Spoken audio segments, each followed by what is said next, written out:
ओम नमः शिवाय। भगवान भोलेनाथ की कृपा आप सभी भक्तों पर बनी रहे। आप सभी का स्वागत है हमारे यूट्यूब चैनल में। मित्रों, क्या आपको पता है कि वह कौन से चार लोग होते हैं जो प्रत्येक मनुष्य को धोखा अवश्य देते हैं। आपसे मीठी मीठी बातें करके आपको लास्ट में ऐसे धोखा देते हैं कि आप कहीं के भी नहीं रहते। तो मित्रों, चलो मैं आप सभी को एक कथा के माध्यम से बताती हूँ।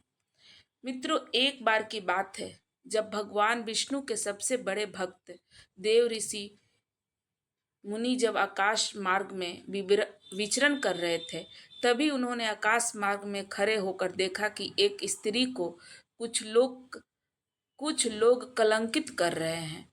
तब उन्होंने उसके पीछे का रहस्य जानना चाहा। तब उन्हें कुछ पता नहीं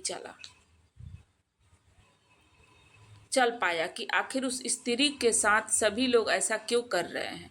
तब देव ऋषि नारद जी सीधे जाकर पहुंचे पाप पुण्य के भी हिसाब से मनुष्य को दंड देने वाले यमराज जी के पास। वहां पर पहुंचकर उन्होंने यमराज जी को प्रणाम किया और यमराज जी से बोले, हे धर्मराज, आज मैंने आपके पास एक प्रश्न के प्रयोजन से आया हूँ।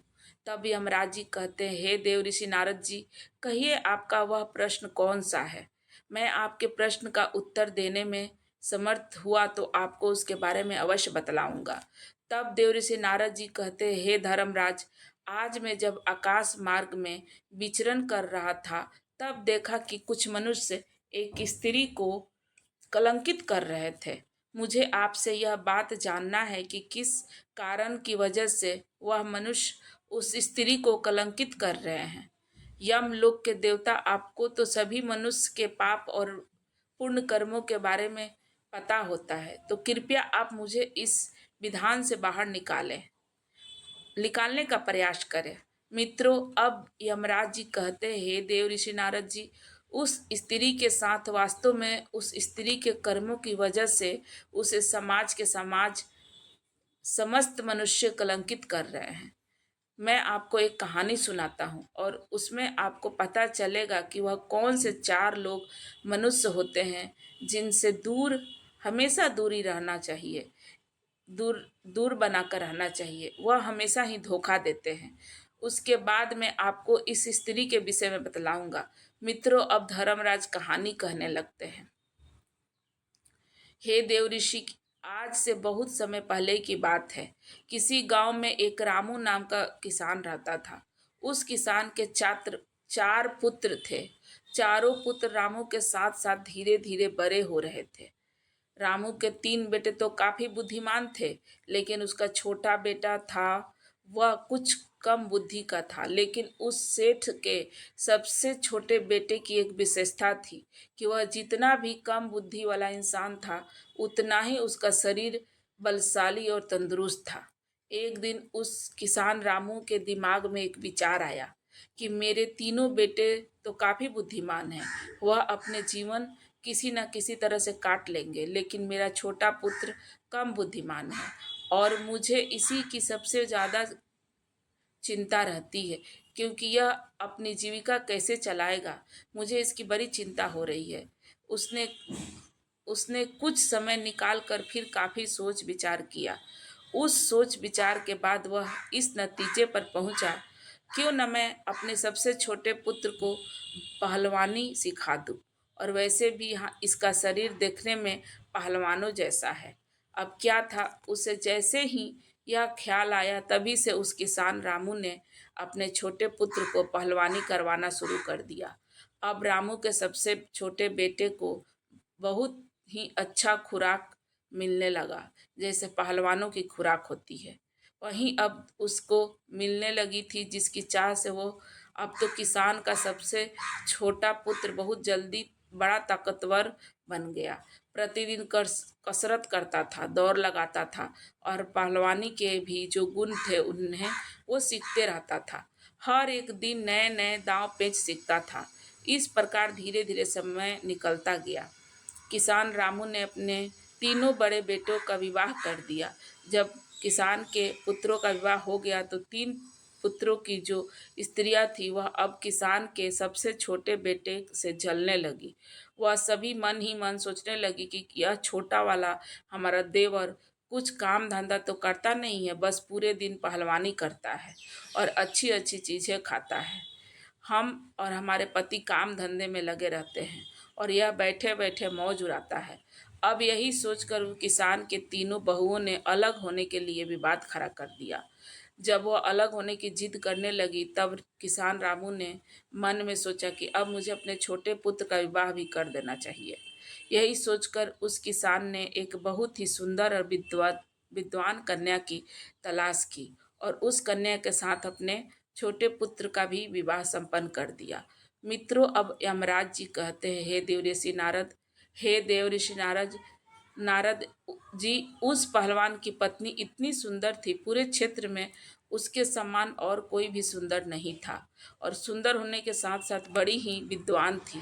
उस छोटे बेटे की पत्नी को 12 विद्याओं का ज्ञान था। अब जब चौथे पुत्र का विवाह उस किसान ने उस कर दिया तो विवाह होने के बाद चारों पुत्रों को किसान ने अलग अलग कर दिया ताकि घर में किसी बात को लेकर विवाद ना हो। जब चारों बेटे अलग अलग हो गए तब उस किसान के तीनों बेटे काफी बुद्धिमान थे, इसीलिए वो तीनों अच्छी तरह से कमाने लगे। उन्हें हर काम पता था। वह तीनों खेती में खूब मेहनत करने लगे, इसीलिए उसका समय बहुत ही अच्छे से बीत रहा था। परंतु जो पहलवान था उसको तो कोई काम धंधा नहीं आता था। वह अच्छा अच्छा खाना पीना और प्रतिदिन पहलवानी करना करना ही अब वो धीरे धीरे करने लगा था। उसके बाद अब धीरे धीरे उसके ऊपर कंगाली आने लगी, क्योंकि वो बैठे बैठे खाना अच्छा अच्छा खाता और प्रतिदिन पहलवानी करता। तब उसकी पत्नी उससे दिन रात लड़ने लगी। पति एक दिन वह पत्नी अपने पति से कहने लगी कि तुम कोई काम नहीं करते हो, दिन भर खाली पड़े रहते हो और खाना को अच्छा अच्छा चाहिए। इस तरह से तो हमारा गुजारा कैसे चल पाएगा। हम दोनों पति पत्नी में विवाद होने लगा। अब उन दोनों पति पत्नी में हमेशा विवाद होने लगा। अब छोटे बेटे की पत्नी जो थी वह काफी बुद्धिमान थी, वह काफी होशियार थी। एक दिन वो अपने पति से बोली कि तुम ऐसा करो, इस देश के राजा के पास जाओ और राजा के पास जाकर तुम राजा जी से कहना कि मुझे नौकरी दे दो। तब वह पहलवान कहने लगा कि यह तुम क्या कह रही हो, मैं तो कोई भी काम नहीं करना जानता हूँ, किंतु मैं केवल तुम्हारी कुश्ती लड़ना जानता हूँ और भोजन कर सकता हूँ और कोई काम तो मुझे आता ही नहीं। राजा के यहाँ मुझे नौकरी कैसे मिलेगी। एक समय के लिए चलो मैं मान भी लिया कि मुझे नौकरी मिल भी जाएगी, तो मैं क्या काम करूँगा। मित्रों, अभी यमराज जी कहते हैं, हे देवऋषि नारद जी। तब वह पत्नी कहने लगी, तुम इस बात की चिंता मत करो, मैं कुछ न मैं कुछ जानना नहीं हूँ, जानता नहीं हूँ, जो कहती हूँ जानती नहीं हूँ, मैं जो कहती हूँ वह तुम करो, मेरे कहे अनुसार तुम करते जाओ। तुम महाराज के पास जाओ और वहाँ पर जाकर तुम महाराज से कहो कि महाराज, मैं आपके यहाँ नौकरी करना चाहता हूँ, और अब जब राजा जी तुम्हें नौकरी देने को तैयार हो जाएंगे तो तुम उनसे यहाँ लखट के पद पर नौकरी करने लगना। तुम उसके यहाँ पर लखड़ के पद पर नौकरी करने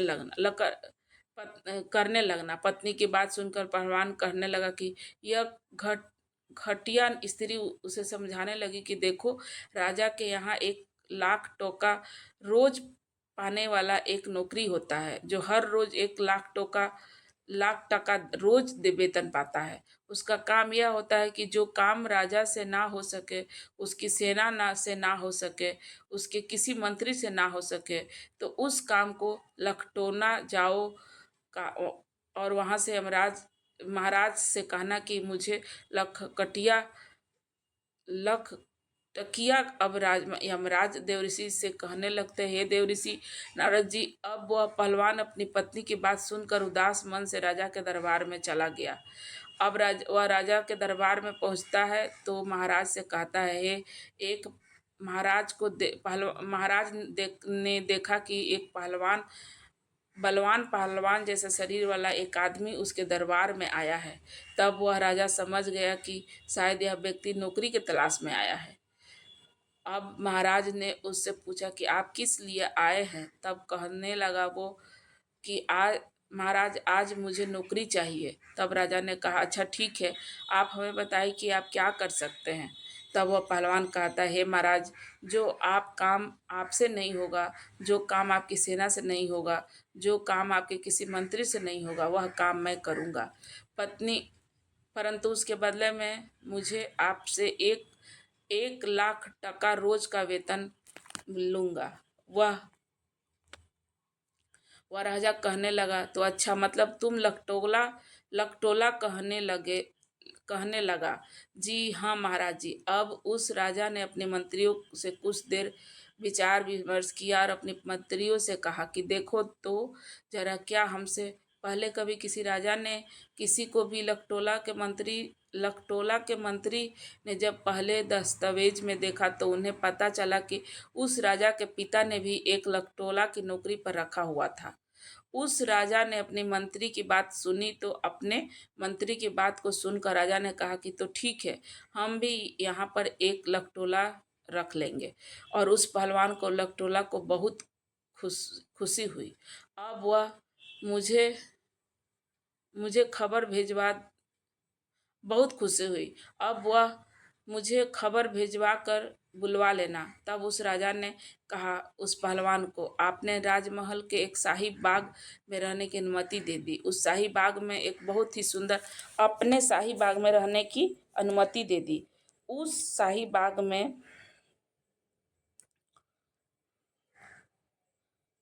बहुत सुंदर महल बनवा दिया। उस राजा ने कहा हे पहलवान, अब हे वह पहलवान बड़े ही आराम से उस राजसी महल में रहने लगा। प्रतिदिन वह पहलवानी करता था, बगीचे में घूमता था और आराम से सो जाता था। धीरे धीरे यूं ही कुछ वक्त जाता है। एक दिन राजा और उसके मंत्री उस पहलवान को अपने पास बुलवाते हैं और उस पहलवान से कहने लगते हैं कि आज तुम हमें अपने घर लेकर चलो, हम देखना चाहते हैं कि तुम्हारा घर कैसा है। अब वह पहलवान महाराज को आदेश का पालन को टाल नहीं सकता, इसीलिए वह पहलवान मंत्री और राजा को लेकर अपने गांव की ओर चल देता है। वह पहलवान राजा और मंत्री को अपने घर पर बुलाता है। अब उस पहलवान की पत्नी बड़ी सुंदर थी, वहाँ वह बड़ा ही स्वादिष्ट भोजन बनाती थी। उसने देखा कि राजा और मंत्री हमारे घर आए हैं तो उसने उस दिन बड़ी ही स्वादिष्ट भोजन बनाया और उस भोजन को अपने हाथों से सभी को परोसा। अब उस राजा की नज़र उस पहलवान की पत्नी पर चली गई। वह पहलवान की पत्नी बहुत ही सुंदर थी। वह इतनी सुंदर थी कि राजा रानी भी उसके सामने कुछ नहीं थे। अब राजा यह देखकर आश्चर्य में पड़ गए और भोजन करने के बाद महाराज और मंत्री जी वापस अपने राजमहल को चले गए। अब वह राजा मंत्री से कहने लगा कि मंत्री जी, यह पहलवान की पत्नी कितनी सुंदर है, हमारे यहाँ तो रानी भी इतनी सुंदर नहीं है। तब उस मंत्री ने कहा हे महाराज, सुंदर तो है परंतु क्या किया जा सकता है, यह तो अपना अपना नसीब होता है। किसी के नसीब में सोना होता है तो किसी के नसीब में मिट्टी होता है। अब वह राजा बोला, मंत्री जी मुझे यह बताओ कि उस पहलवान की पत्नी को पाना चाहते हैं तो हमें किस तरह से इसकी पत्नी को अपनी पत्नी बना सकते हैं, इसके लिए हमें क्या करना होगा। मंत्री अब महाराज जी से कहने लगते, हे मित्रों, अब यमराज जी कहते हे देव ऋषि नारद जी। अब वह मंत्री राजा जी से बोलता है कि हे राजन, योगी अग्नि जल और स्त्री इनकी उल्टी रीति है, इनसे हमेशा बच कर चलो। अब जब राजा ने जोर डाला तो वह मंत्री जी अपने राजा की बात मान गए। वह राजा और मंत्री वापस सोचने लगे कि उस पहलवान की पत्नी को राजा के महल में कैसे लाया जाए। तब वह उसी दिन से पहलवान की पत्नी को हड़पने का षड्यंत्र रचने लगे। धीरे धीरे कुछ समय और बीत गया। इधर महाराज की जो माँ थी राजमाता, वह किसी कारणवश बीमार पड़ जाती है। जब राजमाता बीमार पड़ जाती है तो महाराज ने बड़े बड़े वैद्य को उन्हें दिखाया, परंतु किसी भी वैद्य का उपचार उसे ठीक नहीं कर पाया। राजमाता के पेट में दर्द होता था और धीरे धीरे उनके दर्द की बीमारी बढ़ती चली गई। कोई भी वैद्य हकीम उनका इलाज नहीं कर पा रहा था। एक दिन जब मंत्री जंगल में घूम रहे थे तो उनके पास एक वैद्य जी आए।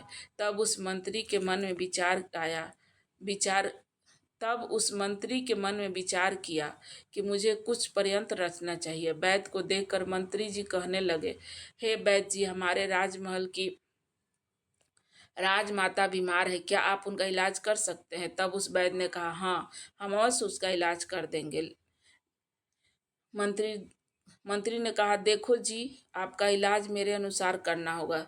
देखो जी, अपना इलाज आपको मेरे अनुसार करना होगा, और जब आप मेरे अनुसार इलाज करोगे तो मैं आपको 50 स्वर्ण मुद्राएं दूंगा। आप जब उनका इलाज करोगे तो इलाज के लिए तुम उनसे ऐसी वस्तुएं मांगना जो कभी भी उत्पन्न ना हो। अब मंत्री ने उस वैद्य को पहले ही 50 स्वर्ण मुद्राएं पर करा दी। तब वैद्य के मन में भी लालच आ गया। अब वह वैद्य कहने लगा, ठीक है मंत्री जी, जैसा आप कहोगे वैसा ही करूंगा। जो मंत्री वैद्य को लेकर जब अब तो मंत्री वैद्य को लेकर जब वह राजमहल पहुंचा, और वह मंत्री उस राजा से कहने लगा, हे महाराज, यह वैद्य बड़े ही जानने माने हुआ करते हैं। इन्हें मैं काशीपुरी से बुला कर लाया हूँ। यह वैद्य जी राजमाता का इलाज करना चाहते हैं। तब महाराज जी बोले, तब तो यह बड़ी ही प्रसन्नता की बात है। राजा तुरंत ही उस वैद्य को साथ लेकर राज पुरोहित, सेनापति और मंत्री के साथ लेकर अपनी राजमाता के पास पहुंचते हैं इलाज करवाने के लिए। वहां पहुंचते ही कई वैद्य लगे हुए थे। जब उस वैद्य जी ने राजमाता को देखा, नब्ज पकड़ा। नब्ज देखने के बाद राजा से कहने लगा कि हे राजन, इनका इलाज होना अब संभव नहीं है। वह राजा एकदम से घबरा गया और वैद्य से कहने लगा, क्यों, ऐसा क्या हुआ है? परंतु ठीक बात राजन अपनी माता को वैद्य जी से कहा। वैद्य जी ने कहा, हे राजन, आपकी माता को तो सिर्फ एक ही वस्तु ठीक कर सकती है। तब राजा कहने लगा, बताओ वह क्या है? तब वैद्य बोला कि हे राजन, वह वस्तु बड़ी ही दुर्लभ है। वह वस्तु इतनी आसानी से नहीं मिल सकती है। तब वह राजा बोला कि आप बताओ तो सही, मैं उस औषधि को कुछ भी करके ढूंढ कर लाऊंगा। तब वैद्य जी ने बताया कि महाराज, यदि आप चार हुर बिला मांगो तभी आपकी माँ ठीक हो सकती है। 4 हुर बिला को मांग कर आप उनका तेल लगवाइए और उस तेल की मालिश राजमाता के शरीर पर करवाइए, तब राजमाता बहुत जल्दी स्वस्थ हो जाएगी। वैद्य की बात सुनकर वह राजा मन में ही विचार करने लगा कि अब मैं अवश्य ही उस हुर बिला को मंगवा लूँगा। परंतु वह कहाँ मिलता है? तभी वह वैद्य बोल पड़ता है तभी वो वैद्य बोल पड़ता है कि वह हुरबिला हिमालय के जंगलों में मिलता है। वहीं पर यह वैद्य राजमाता का इलाज करने लगा और महाराज दरबार में आते ही दरबार में आकर महाराज ने अपने समस्त सभाजनों को बुलाया और मंत्रियों को बुलाया, सेनापति को बुलाया और उनसे कहा कि क्या हमारी प्रजा में कोई भी ऐसा योद्धा है जो हुरबिला को ला सके? यह बात सुन करके कुछ समझदार व्यक्ति कहने लगे, महाराज, यह हुरबिला क्या होता है? हमने आज तक तो यह नाम तक नहीं सुना है। तब राजा कहने लगता है, यह कोई एक प्रजाति का जानवर है जो हिमालय के जंगलों में रहता है। उस राजा की बात सुन करके संपूर्ण दरबारी क्योंकि जिस हुरबिला की बात राजा कह रहे थे, उस हुरबिला नाम के उस जानवर को आज तक किसी ने भी नहीं देखा था और ना ही सुना था। अब तो राजा उन्हें चुपचाप देखकर मंत्री से कहने लगे कि हे मंत्री, ऐसे तो काम नहीं चलेगा। राजमाता को बचाने के लिए हमें हुरबिला नाम से उस जानवर को लाना ही पड़ेगा। तब वो मंत्री कहने लगा, महाराज, यह तो बड़ा ही अच्छा मौका है। जो पहलवान हमारे यहाँ पिछले 6 महीने से केवल बैठे बैठे तनख्वाह ले रहा है, वह किस दिन काम आएगा? क्यों ना यह हुरबिला उसी से मंगवाया जाए। आप उसे बुलाकर उससे कहिए कि वह 2 महीने के अंदर हुरबिला को लाकर नहीं देगा तो उसे फांसी की पर चढ़ा दिया जाएगा। और महाराज इसी तरह से वह हुरबिला को लेने जाएगा। अगर वह ले आता है तब तो ठीक है, राजमाता बच जाएगी। अगर वह मर भी जाता है तो और भी अच्छी बात है, उसकी पत्नी फिर आपके लिए रह जाएगी और आप उसे राजमहल में लेकर आ जाना। मित्रों, अब यमराज कहते हैं, हे देवी ऋषि जी, राजा की नियत तो पहले से ही पहलवान की पत्नी पर थी। तब राजा कहने लगा, वाह वाह, क्या बात है, मुझे यह सुझाव बहुत पसंद आया। वह पहलवान हूरबिला ला सकता है तो ठीक है, नहीं ला सकता तो हम उसको फांसी पर चढ़ा देंगे, क्योंकि 6 महीने से लाख टका रोज ले रहा है। अब तो राजा ने बिना देर किए 4 सिपाही भेज के पहलवान को अपने दरबार में बुलवाया। अब पहलवान महाराज के दरबार में आ जाता है। महाराज ने कहा, हे पहलवान, तुम काफी समय से बैठे बैठे वेतन ले रहे हो। अभी तक हमारा अभी तक तुमने हमारा कोई काम नहीं किया है। अब हमें एक आवश्यक काम आ गया है।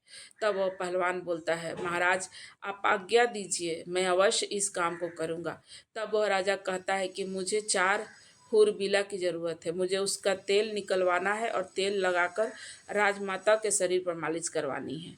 इससे उसकी उनकी बीमारी दूर हो सकती है। तब राजा की बात सुनकर पहलवान सोच में पड़ जाता है। वह राजा से कहने लगता है, महाराज मुझे कुछ समझ नहीं आया, हूरबिला क्या होता है? तब राजा ने कहा, हम भी नहीं जानते, लेकिन तुम्हें इसे लाना है। काफी देर सोच विचार करने के बाद पहलवान कहने लगता है, महाराज आप मुझे कुछ समय दे दीजिए। तब वह महाराज बोलता है कि उसके लिए मैं आपको 2 महीने का समय देता हूँ। यदि आप 2 महीने में हूरबिला को नहीं ला पाए तो आपको फांसी पर सजा दी जाएगी। अब वह पहलवान महाराज की बात सुनकर घबरा जाता है और अपने बगीचे में आता है। मंद बुद्धि का तो वह था ही। वह मन में विचार करने लगता है कि चलो देख लूँगा, अगर कहीं मिलेगा तो हमारे पास 2 महीने का समय है। इस प्रकार 4 दिन का समय तो वहीं पर बैठे बैठे ही निकाल देता है। अब इधर राजा और मंत्री सेनापति मन में विचार करने लगते हैं कि वह भी अभी तक हूरबिला को लेने नहीं गया है। 4 दिन से आराम से बाग में सो रहा है। उससे कहिए कि जल्दी हूरबिला को लेकर आए, वरना उसे हम फांसी पर सजा दे देंगे। अब मंत्री जी वहाँ जाते हैं और कहते हैं, कोई नहीं, चढ़ा देंगे। अब मंत्री जी वहाँ कोई नहीं जाएगा, मैं ही जाऊँगा। सुनकर यह सुनकर के उस राजा का मंत्री कहने लगा, ठीक है भाई महाराज, आप खुद देख आइए कि वह अभी तक हूरबिला लाने क्यों नहीं गया है। ऐसा विचार करके राजा उस पहलवान के घर पे जाता है, परंतु उस पहलवान ने यह बात अपनी पत्नी को कभी नहीं बताई थी। पहलवान की पत्नी बड़ी विद्वान थी। उसने 100 हाथ गहरा कुआं अपने आंगन में खुदवा रखा था और कुएं के ऊपर उसने एक खाट बिछा रखी थी। उस चरपाई को उसने कच्चे सूत से बनवाया था। उसके ऊपर उसने एक बहुत सुंदर मखमली चादर बिछा रखी थी। इधर राजा ने जब दरवाजा खटखटाया तो आवाज लगाई तो पहलवान की पत्नी ने कहा, आकर दरवाजा खोला और द्वार पर राजा को देखकर वह पहलवान की पत्नी कहने लगी, महाराज आप यहाँ मुझ गरीब के घर पर। फिर उस पहलवान की पत्नी ने राजा का स्वागत किया और वह उस राजा से कहने लगी, हे महाराज आप यहीं बाहर बिराजिए, मैं आपके लिए भोजन लेकर आती हूँ। मेरे पति इस समय घर पे नहीं है। तब वह राजा कहने लगा कि अरे नहीं नहीं, मैं बाहर क्या करूँगा, मैं तो आपके साथ अंदर चलता हूँ। मित्रों, अब यमराज जी कहते हैं, हे देव ऋषि नारद जी, अब तो राजा पहलवान के घर के बारे में उसकी पत्नी को कान भरने लगा। वह राजा उस पहलवान की पत्नी से कहने लगा, हे सुंदरी, लगता है पहलवान आपको अच्छे से नहीं रखता। अरे वह आपको क्या अच्छे से रखेगा, वह तो खुद दूसरों के यहाँ पर नौकरी करता है। अगर तुम हमारे महलों की रानी होती तो तुम्हारी जिंदगी कितनी खूबसूरत होती। राजा के मुख से ही जब यह इतनी मीठी मीठी बातें उस पहलवान की पत्नी ने सुनी तो वह समझ गई कि लगता है राजा की नीयत खराब हो गई है। इसीलिए अब वह पहलवान की पत्नी उस राजा समेत मंत्रियों को सबक सिखाना चाहती थी। पत्नी पहलवान की पत्नी ने राजा से कहा कि आइए राजन, आइए महाराज, अंदर आइए, आप ठीक कह रहे हैं। पहलवान किसी भी तरह से मेरे योग्य नहीं है। अब मैं ही उसको छोड़ दूंगी और आज से मैं तुम्हारे साथ रहूंगी। अब उसने उसने और भी दिमाग से काम लिया। जब राजा ने उनकी बातें सुनी तो वह राजा उसकी बातों में आ गया और उनके साथ अंदर चला गया। उसके बाद में पहलवान की पत्नी ने क्या किया, उसने कच्चे सूते का पलंग बनवाया था, कुएं के ऊपर बिछा रखा था, उसी पर मखमल की एक चादर बिछा दी।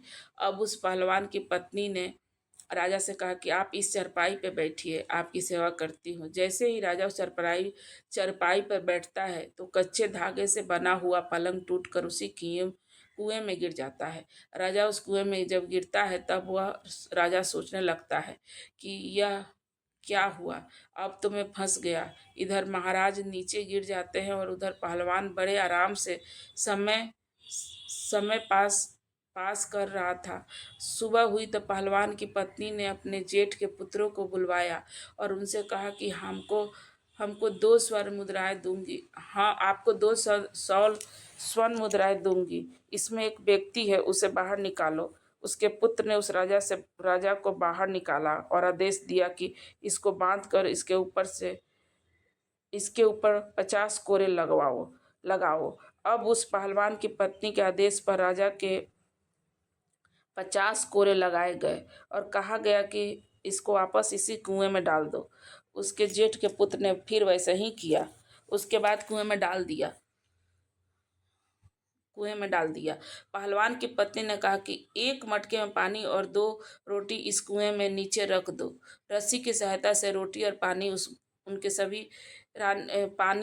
सभी पुत्रों ने कुएं में डाल दिया।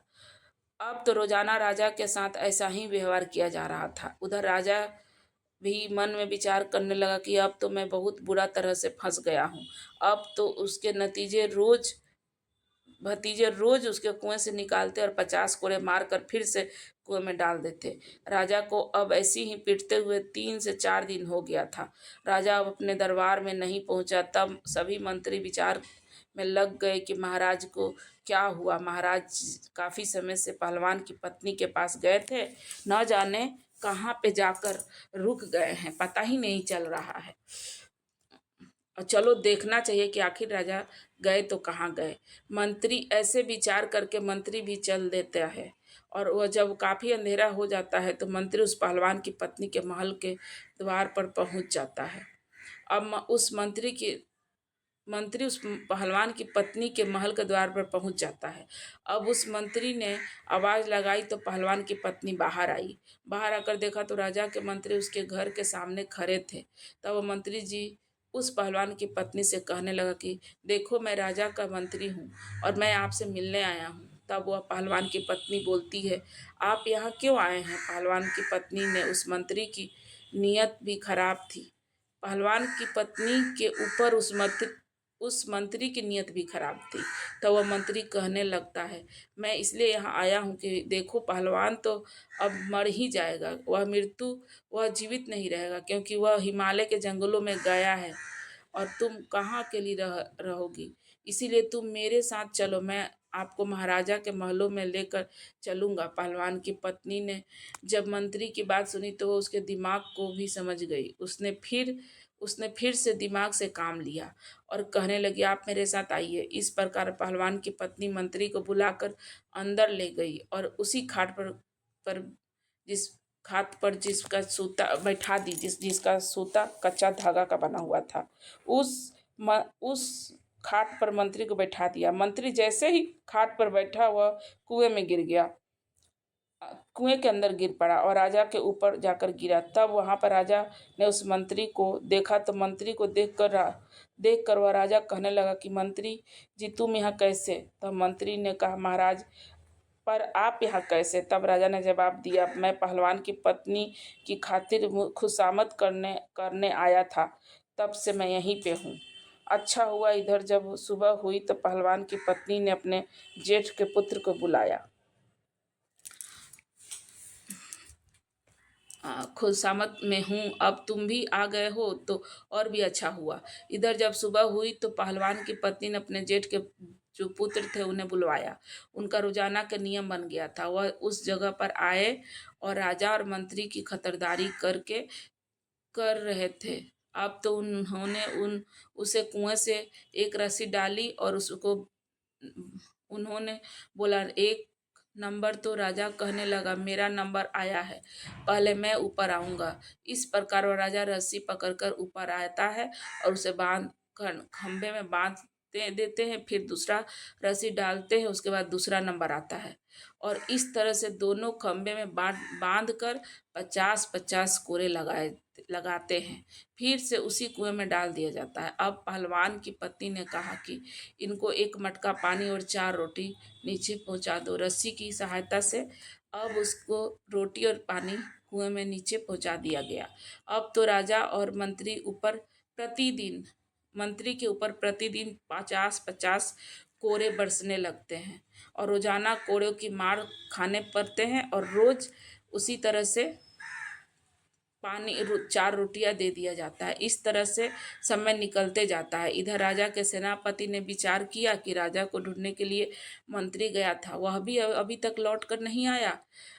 मुझे भी चल कर देखना चाहिए कि उसके साथ आखिर हुआ क्या। कहीं वह पहलवान की पत्नी के पास ही तो नहीं रुक गया। यह विचार करते ही सेनापति भी चल देता है। सेनापति जब शाम होने पर सेनापति पहलवान के घर पर आता है तो इधर पहलवान की पत्नी ने आकर दरवाजा खोलकर बाहर देखा तो सेनापति खड़ा था। तब पहलवान की पत्नी पूछने लगती है, आप कौन? तब सेनापति कहने लगता है कि हम महाराज के सेनापति हैं और मैं तुम्हारे साथ आज की रात्रि बिताना चाहता हूँ। और पहलवान की पत्नी बहुत सुंदर थी। जो एक बार उसे देख लेता है वह उसे मोहित हो जाता था। सेनापति भी पहलवान की पत्नी पर मोहित हो गया। सेनापति की मंशा को वह पहलवान की पत्नी अच्छी तरह से समझ चुकी थी। यह परियंत्रकारी है और मेरे पास आया है। तब पहलवान की पत्नी कहने लगती है, हाँ हाँ आइए ना, और आपका भी मेरे घर में स्वागत है। सेनापति भी उसकी बातों में फंस जाता है। सेनापति ने सोचा कि अब तो यह मेरी पत्नी होकर रहेगी, लेकिन पहलवान की पत्नी बड़ी विद्वान थी। उसने सेनापति को भी उसी खाट पर बैठा दिया और जैसे ही वह कच्चे सूते वाले खाट पे बैठा, वो नीचे कुएं में गिर गया। उसने राजा और मंत्री को पहले से ही कुएं में पड़े हुए थे, उसी कुएं में वो भी चला गया। राजा और मंत्री ने सेनापति को देखा तो वह सेनापति से कहने लगे, सेनापति तुम यहाँ तक कैसे आए? तब वो सेनापति बोला कि महाराज, अरे आप भी इसी में हैं और मैं आपको ही ढूंढने आया था। तब राजा बोला, अच्छा है तुमने ढूंढ लिया। अब सब सुबह देखना। अब हमें अब राजा बोलता है, अच्छा हुआ तुमने मुझे ढूंढ लिया, हमें अब सुबह देखना होता है कि राजा। सेनापति बोलता है, क्या होता है? सेनापति बोलता है, क्या होगा मंत्री? बोले सुबह देखना, अभी चुपचाप सो जाओ।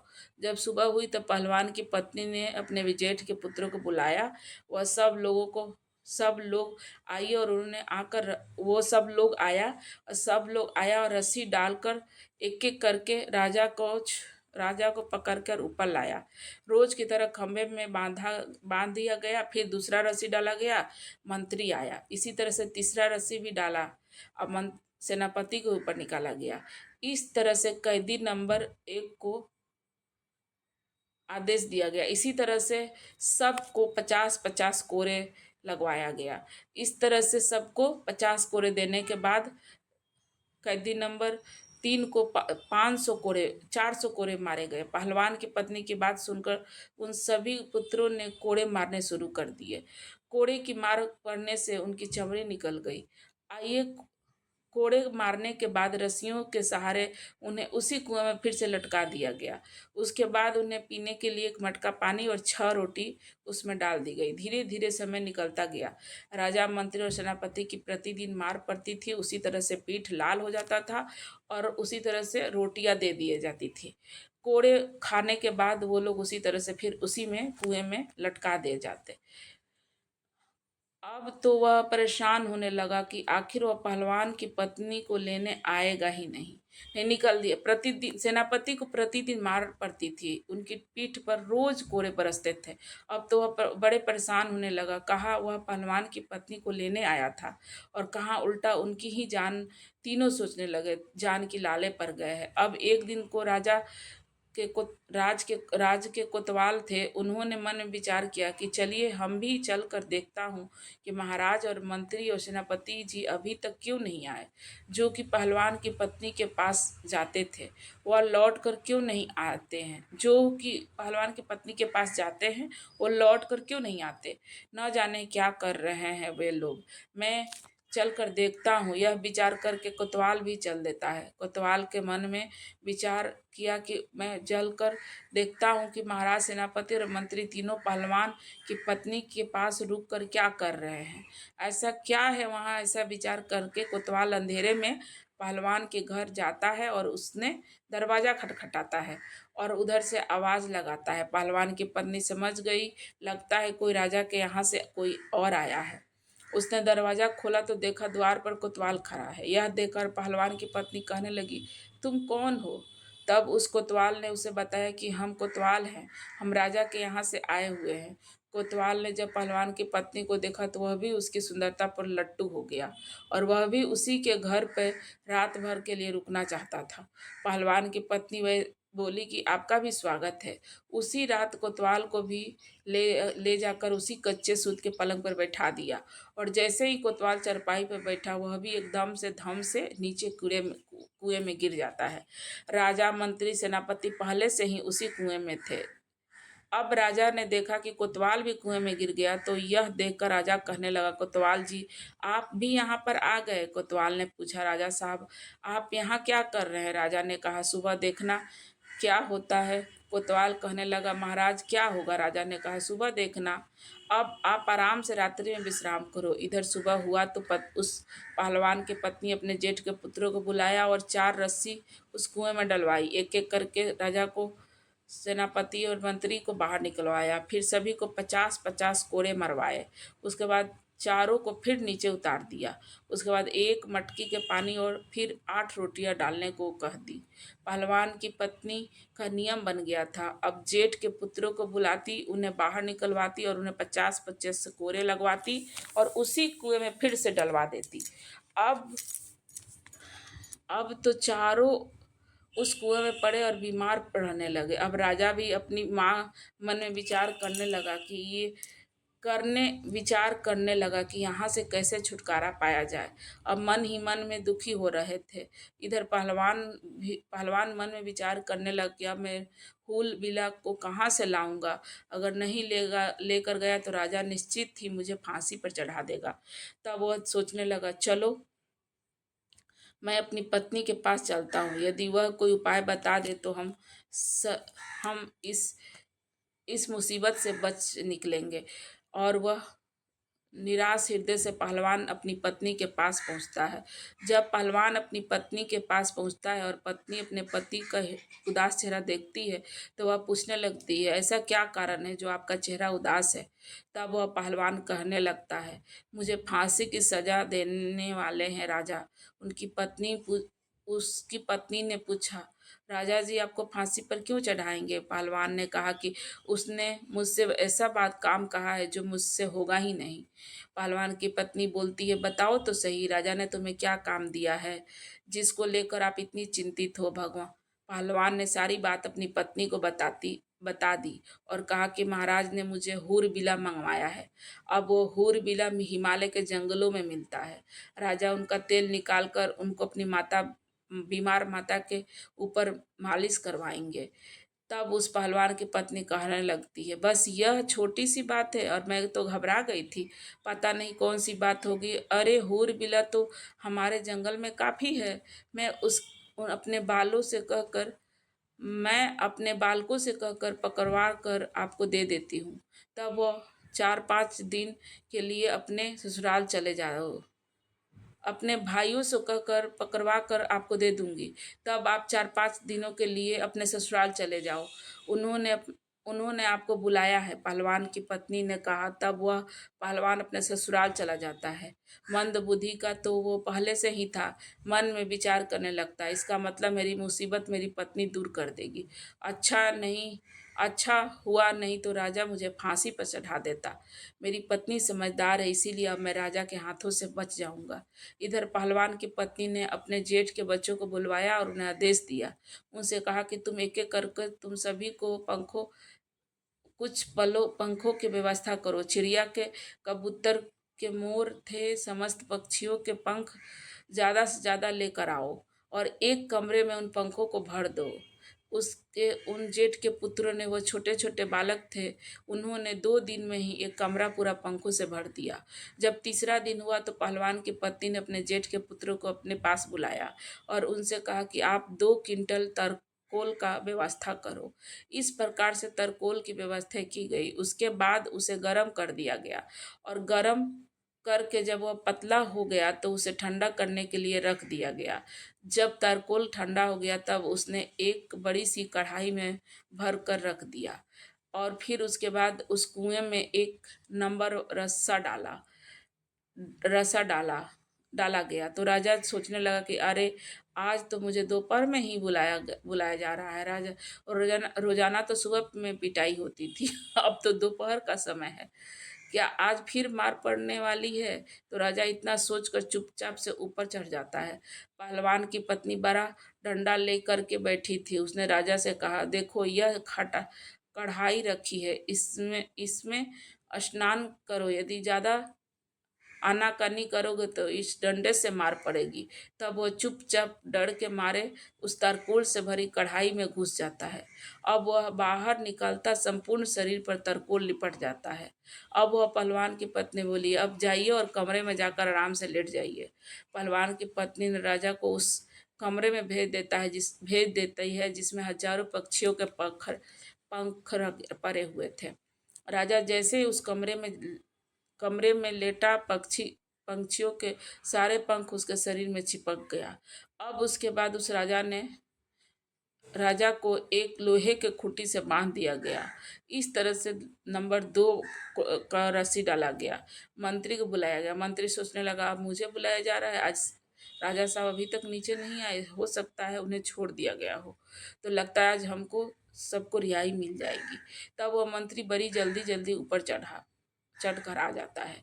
ऊपर चढ़कर वह वहाँ वहाँ आता तो है, उसने देखा कि पहलवान की पत्नी एक मोटा सा डंडा लेकर बैठी हुई थी। अब उसने मंत्री से कहा कि चलो इस कढ़ाई में स्नान करो।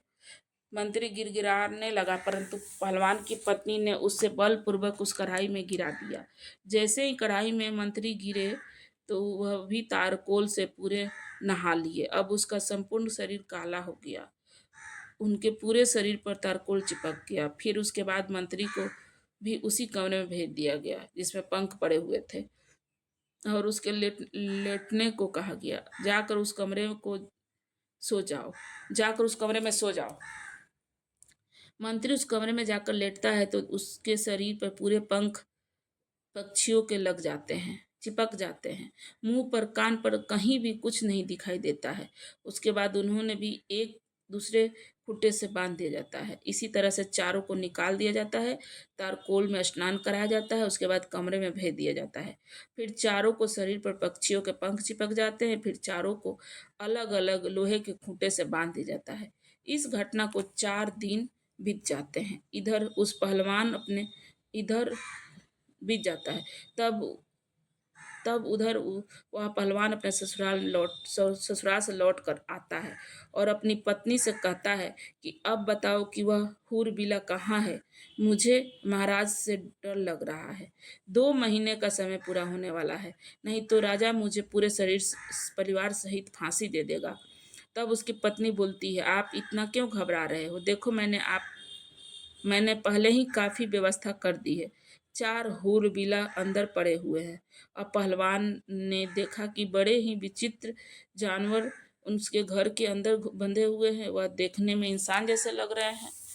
शरीर काला था, जगह जगह पूरे शरीर में रंग बिरंगे भांति भांति के पंख लगे हुए थे।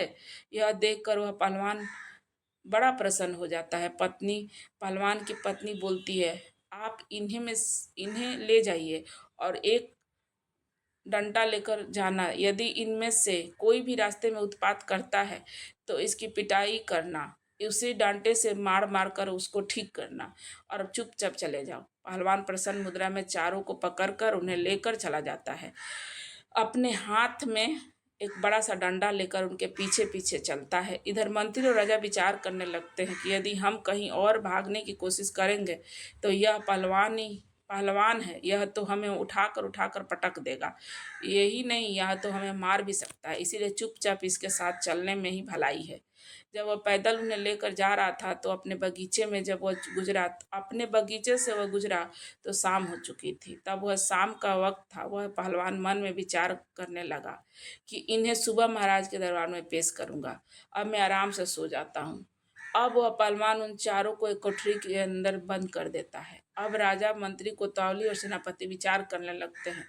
यदि यह सुबह पहलवान ने दरबार में पेश किया तो फिर रानी हमारा तेल निकाल देगी, क्योंकि उन्हें ही शीघ्रता है राजमाता को ठीक करने का। राजपुरोहित कल ही हमारा तेल निकाल कर अर्थात हमें मृत्यु दंड निश्चित ही दे देंगे। इसीलिए कोई उपाय कीजिए। यदि तेल भी नहीं निकलवाए तो संपूर्ण शहर में हमारी हंसी हो जाएगी। तो राजा कहने लगे कि इस कमरे से गुप्त सुरंग हमारी रानी के महल में जाता है। आप ऐसा कीजिए कि इस पत्थर को उठाइए और मुझे उस सुरंग में उतार दीजिए। उन चारों ने जोर लगाकर पत्थर को उठाया और राजा को सुरंग में नीचे उतार दिया। सुरंग के माध्यम से राजा अपने महल के अंदर पहुंच जाता है। राजा ने महल में जाकर के आवाज लगाई और महल में जब रानी ने निकल के आई तो उन्होंने देखा तब वह राजा को देखकर एकदम से घबरा गई। मित्रों, अब यमराज जी कहते हैं, हे देव ऋषि जी, क्योंकि राजा का तो विचित्र रूप था। उनके शरीर पर पंख ही पंख लगे हुए थे। वह तो एक जानवर के समान जान पड़ रहे थे। ऐसे जानवर या आदमी उन्होंने आज तक नहीं देखा था। तभी रानी चीख पड़ी। रानी की आवाज़ सुनकर नौकर चाकर, दास दासियां और कुछ सैनिक वहां इकट्ठे हो जाते हैं। सबने मिलकर उस राजा को बहुत ही पिटाई की। अब सभी कहने लगे, मारो मारो, यह कौन सा जानवर आ गया है। अब वह राजा चिल्ला चिल्ला कर कह रहा था कि मुझे मत मारो, मैं राजा हूँ। लेकिन कहाँ राजा की कोई बात सुन रहा था। सभी पीटने में व्यस्त थे। अब उसने उस राजा की आवाज़ सुननी है तो वह रानी पहचान लेती है। यह तो उसके पति है। तब रानी ने पूछा, यदि आप राजा हैं तो यह आपको क्या हुआ है, यह आपने क्या हुलिया बना रखा है। तब वह राजा बोला, पहले शांत हो जाओ और चुपचाप मुझे कमरे में ले चलो और थोड़ी सी मिट्टी के तेल की व्यवस्था करो। मुझे जल्दी जल्दी उस मिट्टी के तेल से स्नान कराओ। रानी ने अपने कमरे में नौकर से कहकर मिट्टी का तेल मंगवाया। राजा को उस मिट्टी के तेल से नहलवाया, जिससे राजा के शरीर का जो तारकोल था वो छूट गया।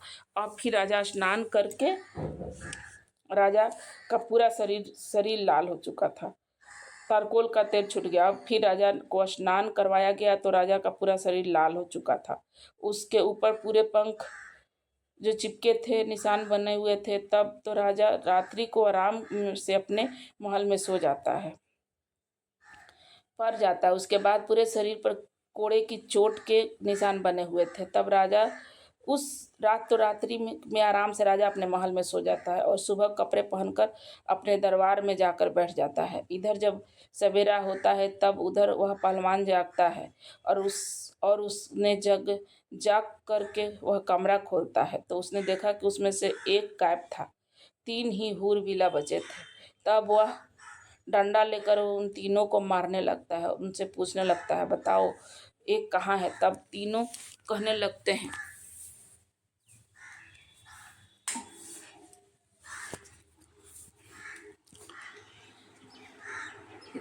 बताओ जल्दी बताओ, राजा पूछ आपको यह कुछ बता दें। कहने लगते हैं, अरे भाई मारो मत, हम आपको सब कुछ बता देंगे। पहलवान कहने लगा, नहीं नहीं, हमें जल्दी बताओ। अगर राजा पूछेगा कि चौथा कहाँ है तो वह हमें फांसी लगा देगा, नहीं मिलेगा। तो वह तीनों कहने लगते हैं, देखो राजा तुमसे यह कह देंगे कि चौथा कहाँ है तो तुम कह देना कि हमें पता नहीं है, हमें सब पता है, हम तुम्हारी पोल खोल देंगे। तब राजा समझ जाता है। तब राजा नहीं, वह तीनों कहने लगते हैं, जब राजा तुमसे यह कहे कि चौथा कहाँ है तो तुम यह कह देना कि हमें पता नहीं है, हमें सब पता है। तुम्हारी पोल हम तुम्हारी पोल खोल देंगे।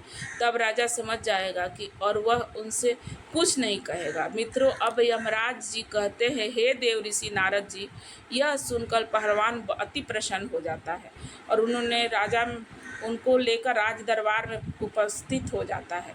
जब वह पहलवान उनको दे जब वह पहलवान उनको दे राज लेकर राजमहल में पहुंचता है तो उसे देखकर संपूर्ण दरबारी अचंभित हो जाता है।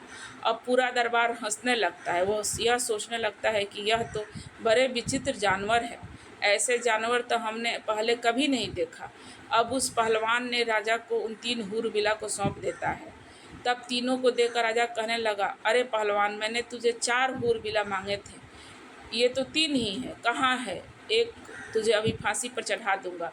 तब वह पहलवान कहने लगता है, ज़्यादा बोलो मत, तुम्हारी सारी पोल मैं खोल दूंगा और मैं सब जानता हूँ, बता दूंगा सबको। उस पहलवान की यह बात सुनकर राजा समझ जाता है, लगता है इसको सब पता है। अगर उसने मेरी पोल खोल दी तो मैं मुंह दिखाने के लायक नहीं रहूँगा। अब उस राजा ने चुपचाप उन तीनों को लिया और चुपचाप से उन्हें उनके घर भिजवा दिया और कहा कि जल्दी जल्दी स्नान करके साफ स्वच्छ हो जाओ। वे तीनों अपने अपने घर गए और मिट्टी के तेल में स्नान करके साफ हो गए। उसके बाद वो राजसी वस्त्र पहनकर अपने रूप में सब आते हैं और आपस में विचार करने लगे, भाई, अगर हम पहलवान की पत्नी को पाने की इच्छा न करते तो शायद हमारे साथ ऐसा नहीं हुआ होता। अब यह बात हमें किसी को नहीं बताना है। अगर पहलवान और उसकी पत्नी से बदला लेना है तो यह बात हम पहलवान की पत्नी रानी को और पूरे नगर में फैला देगी, इसीलिए इस रहस्य को गुप्त ही रखा जाए। इस प्रकार उन्होंने पहलवान को कुछ नहीं कहा और पहलवान आनंद से राजा के यहाँ नौकरी करता रहा और खुशी के साथ अपना जीवन यापन करता रहा। अब यमराज श्री जी कहते हैं, हे देव ऋषि नारद जी, मेरा आपको इस कहानी को सुनाने से आपको एक उद्देश्य था कि दूसरों की स्त्री और दूसरे के धन के पीछे मत भागो। अगर भागोगे तो इसी तरह कायरों की भांति घुट घुट कर जीना पड़ेगा। वह कहते हैं ना कि 4 लोग हमारे ऊपर हमेशा दूसरों की स्त्री एक धन को लेकर नियत खराब कर लेते हैं, इसीलिए ऐसे मनुष्य को कभी भी अपने घर पर नहीं बुलाना चाहिए। अब यमराज जी कहते हैं, हे देव ऋषि नारद जी, अब मैं तुमको बताता हूँ वो 4 लोग कौन हैं जिन्हें घर पर कभी नहीं बुलाना चाहिए। नंबर 1, जो पुरुष कामी और लालची हो, उन्हें कभी भी धर्म शास्त्रों को न पढ़ा हो और ना सुना हो, उसे कभी अपने घर नहीं बुलाना चाहिए। ऐसे पुरुष अपनी स्त्री को मन को बहलाते हैं। दूसरा, जिन्होंने कभी किसी को अपना आदर्श नहीं माना हो, धर्म से अभिज्ञ हो, ऐसे मनुष्य को भी अपने घर नहीं बुलाना चाहिए। तीसरा है मन चंचल, ऐसे आदमी को कभी अपने घर पर नहीं बुलाना चाहिए। चौथा, जिन्हें ईश्वर का भय नहीं होता, जो पशु वृद्धि के होते हैं, ऐसे लोग दूसरी की स्त्री और दूसरे के धन को देखकर अपनी नीयत खराब करते हैं। इसीलिए दूसरों की पत्नी को दूसरे के घर के पीछे नहीं भागना चाहिए, धन के पीछे नहीं भागना चाहिए। इसी कारण से मनुष्य व्यर्थ की मुसीबत में पड़ जाता है। अब देव ऋषि नारद जी कहते हैं, यमराज जी, मैं आपके द्वारा बताई गई बातों को समझ गया हूँ, पर अभी भी मुझे समझ नहीं आ रहा है कि जिस स्त्री की निंदा कुछ पुरुष कर रहे थे, वह क्यों उस स्त्री की निंदा कर रहे थे। तब यमराज कहते हैं, हे देव ऋषि नारद जी, प्रत्येक मनुष्य को उसके कर्मों का फल मिलता है। आपने जिस स्त्री को देखा वह पहले पहलवान की स्त्री थी, जिसने राजा और उनके सभी साथियों पर अत्याचार किया था। वही उस रानी की साथ हो रहा था। इसी वजह से जो पास में मनुष्य खड़े हुए थे वही राजा है और उनके साथ थे जो उस पहलवान की स्त्री के पीछे जन्म के दंड दे रहे थे। अब देव ऋषि नारद जी कहते हैं, यमराज जी, आप सच में न्याय की मूर्ति हो। अब आपके द्वारा सुनाई गई इस कथा को मैं भली भांति समझ गया हूँ और आपका मुझे इस कथा का श्रवण करवाने के लिए धन्यवाद। मित्रों, कहते हैं कि पराई धन, पराई स्त्री, इन चीज़ों को देखकर कभी भी लालच नहीं करनी चाहिए, अन्यथा मनुष्य को बड़ा फंसना पड़ता है। अधिक मनुष्य की मनुष्य की यही कामना होती है कि वो दूसरों का धन, दूसरों की स्त्री को देखकर हमेशा जलने लगता है और वही भविष्य को लेकर चिंतित नहीं होता। एक घटना के स्वरूप में इस कहानी को हमने आप लोगों को बताया।